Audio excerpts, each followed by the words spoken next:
کے روح اے روح صدیقی گواہ رہنا، ہم مٹ سکتے ہیں، مر سکتے ہیں، تیرے دشمن کو کبھی مسلمان نہیں رام سکتے، تیرے دشمن کو کبھی بھی، تیرے دشمن کو ہم کبھی بھی انسان نہیں مان سکتے۔ اے صدیق جان دے دیں گے، صدیق تیرے دشمنوں پہ کبھی بھی کمپرومائز نہیں کریں گے، تیرے دشمنوں سے کبھی بھی انشاءاللہ ہاتھ نہیں ملائیں گے، ہم جانے دے دیں گے، تیری عزت کا پھریرا لہرا کے چھوڑے۔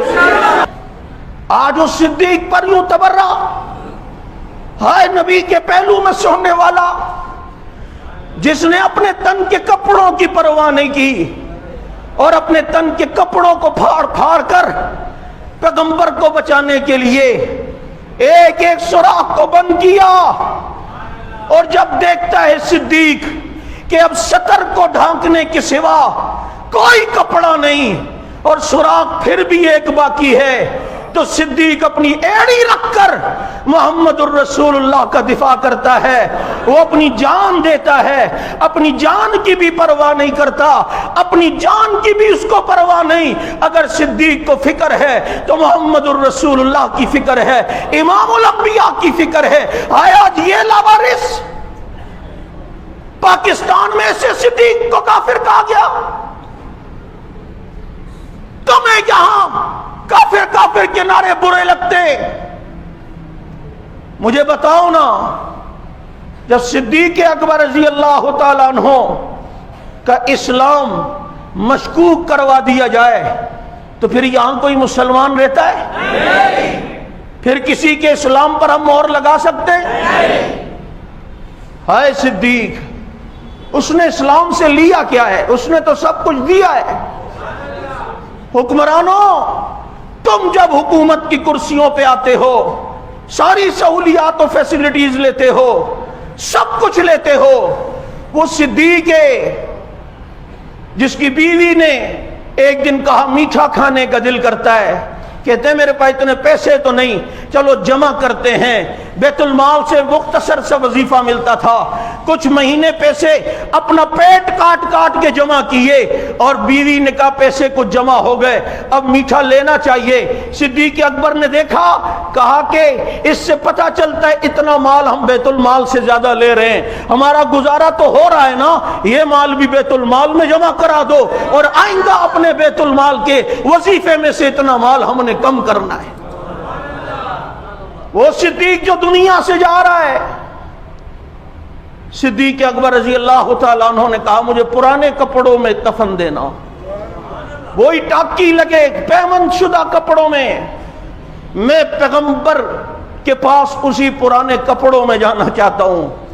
ہائے جس کو پیغمبر کا پہلو مل جائے اسے ان کپڑوں کی ضرورت کیا ہے، اسے تو ہفت اقلیم کی دولت مل گئی ہے کہ وہ جنت میں پہلو مصطفیٰ میں سو رہا ہو۔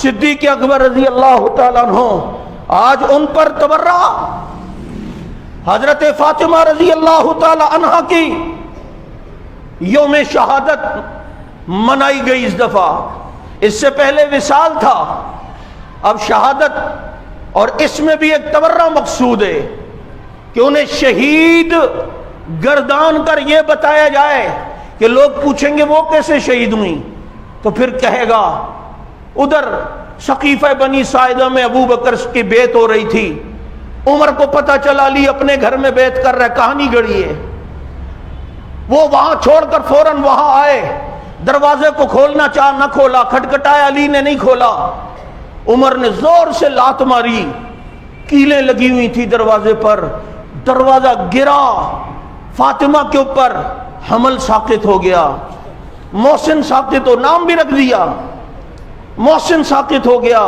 خون بہ گیا، کمزوری ہو گئی، او فاطمہ بیمار پڑ گئی، اتنا ظلم نبی کی بیٹی پہ ہوا، یہ ہوا وہ ہوا۔ میں نے کہا ظالم، یہاں یہ سب کچھ ہوا، اور پھر دوسرے دن جب صدیق اکبر اپنے منصب خلافت سنبھالتے تو فاطمہ ان سے فدق لینے بھی آ گئیں۔